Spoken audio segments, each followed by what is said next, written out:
नमस्कार मित्रों, आज मैं चैप्टर नंबर 3 पद्य वर्षा वर्णनम, वर्षा ऋतु का वर्णन,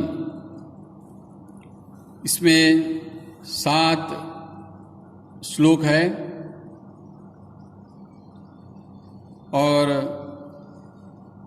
वर्षा ऋतु के वर्णन में आपको तो पता है कि वर्षा ऋतु में आनंद जो है वो हम लोग आनंदित हो जाते हैं, प्रसन्न हो जाते हैं।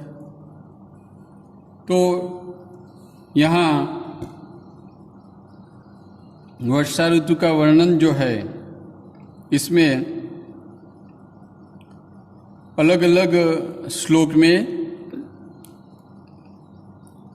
अलग अलग मैसेज द्वारा हमें उसका वर्णन बताया गया है। देखते हैं, पहला जो श्लोक है इसमें ततः प्रावर्तत प्राउष्ट सर्व सत्व सुख प्रदा विद्युतमान परिधि विस्फुट अर्जित नभस्थला। तत पछी बाद में सर्व सत्व सुख प्रदा, सर्व प्राणियों को सुख देने वाला, देना, सर्व प्राणियों को सुख देने वाला और विद्युतमान परिधि विस्फुट, चमकता तेजो वर्तुर वाला विस्फुट अर्जित नभस्थला, गरजता आकाश वाली प्राउष्ट वर्षा ऋतु प्रावर्तत शुरू हुई। फिर सर्व प्राणियों को सुख देने वाला चमकता तेजो वर्तुर वाली गरजता आकाश वाली वर्षा ऋतु प्रारंभ हुई, शुरू हुई। अष्टमासान निपितम यद भूम्या जलमयम वसु स्वगोभी मुक्तुम आरंभे भास्कर काल आगते। यहाँ पे काल आगते, समय आया तब। अष्टो मासान, अष्ट महीना, 8 महीना। भूम्या भूमि,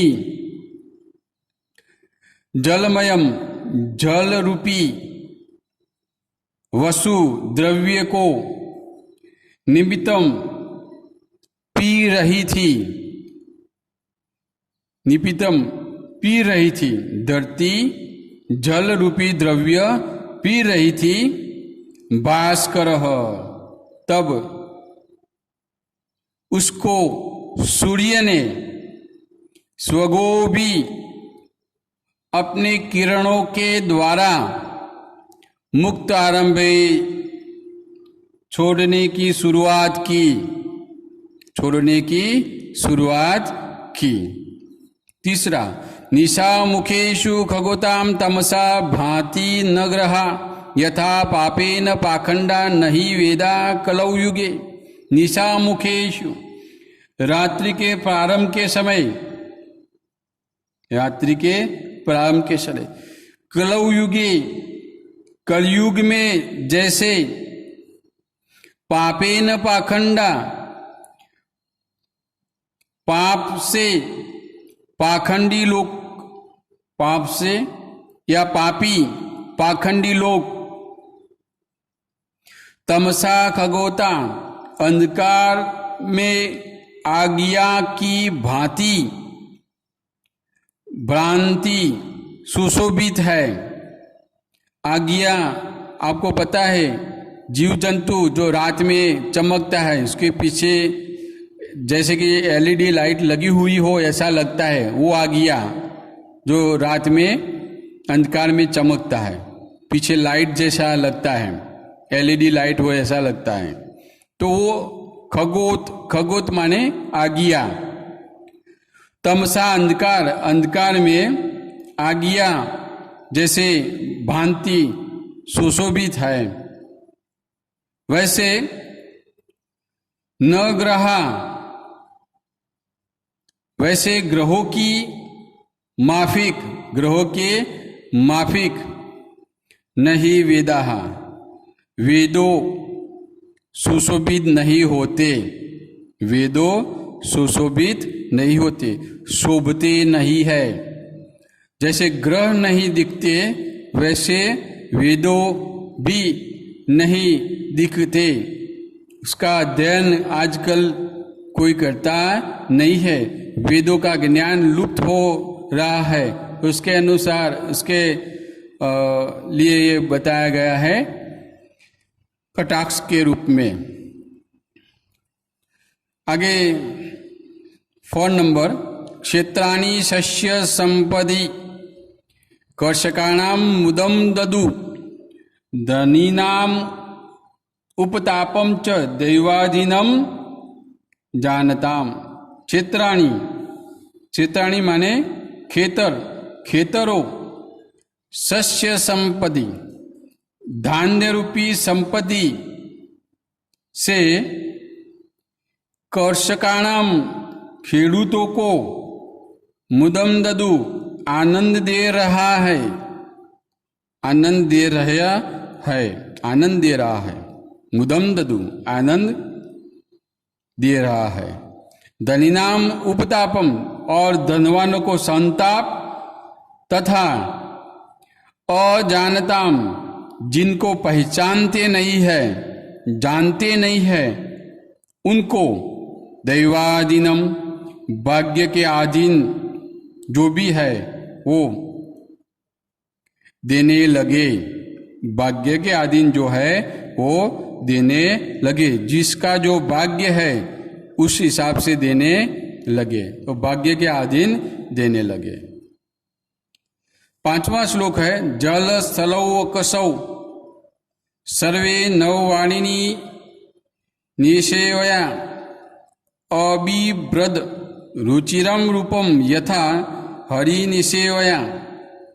सर्वे सब जल और स्थल में रहने वाले नववाणी निषेवया नया जल का सेवन करते हुए, नया जल का सेवन करते हुए, यथा जैसे हरि निषेवया भगवान की सेवा करते हुए,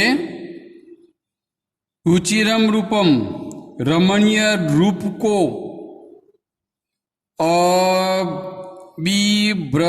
अभिव्रत धारण किया है, रमणीय रूप धारण किया है।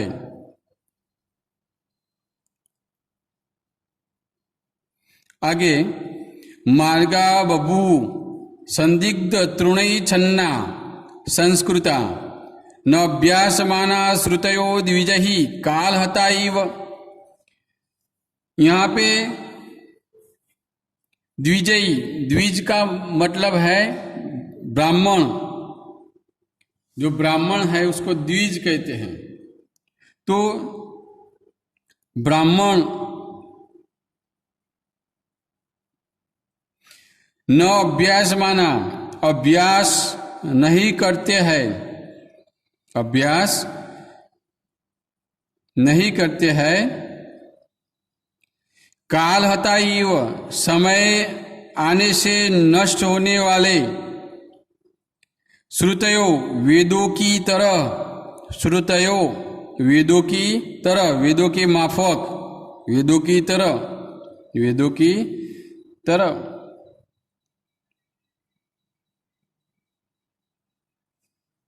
संस्कृता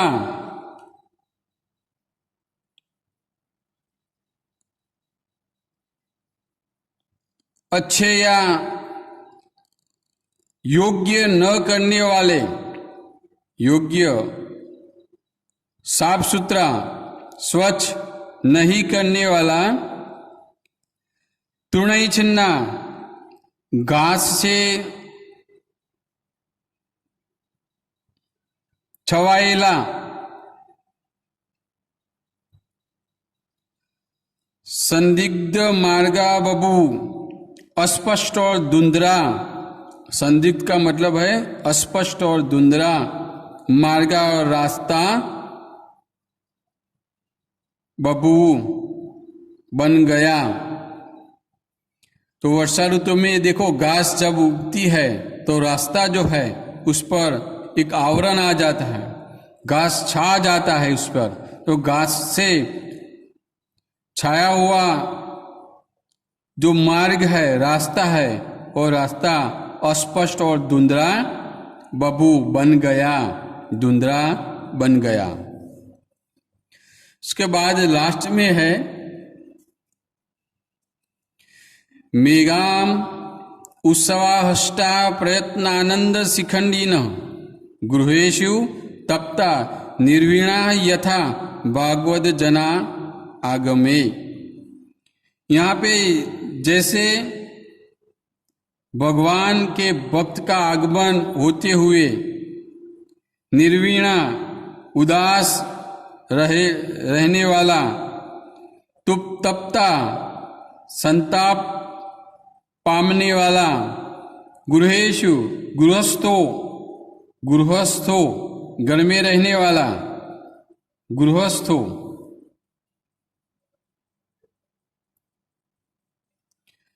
आनंदम, आनंद का अनुभव करते हैं, आनंद का अनुभव करते हैं।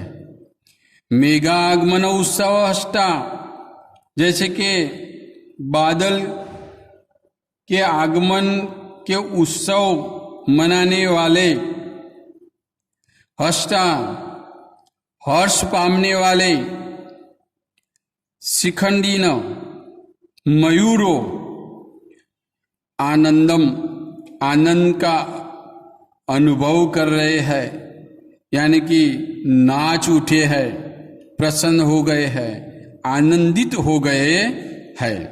यहाँ पे ऐसा मैंने प्रयास किया आपको समझाने का।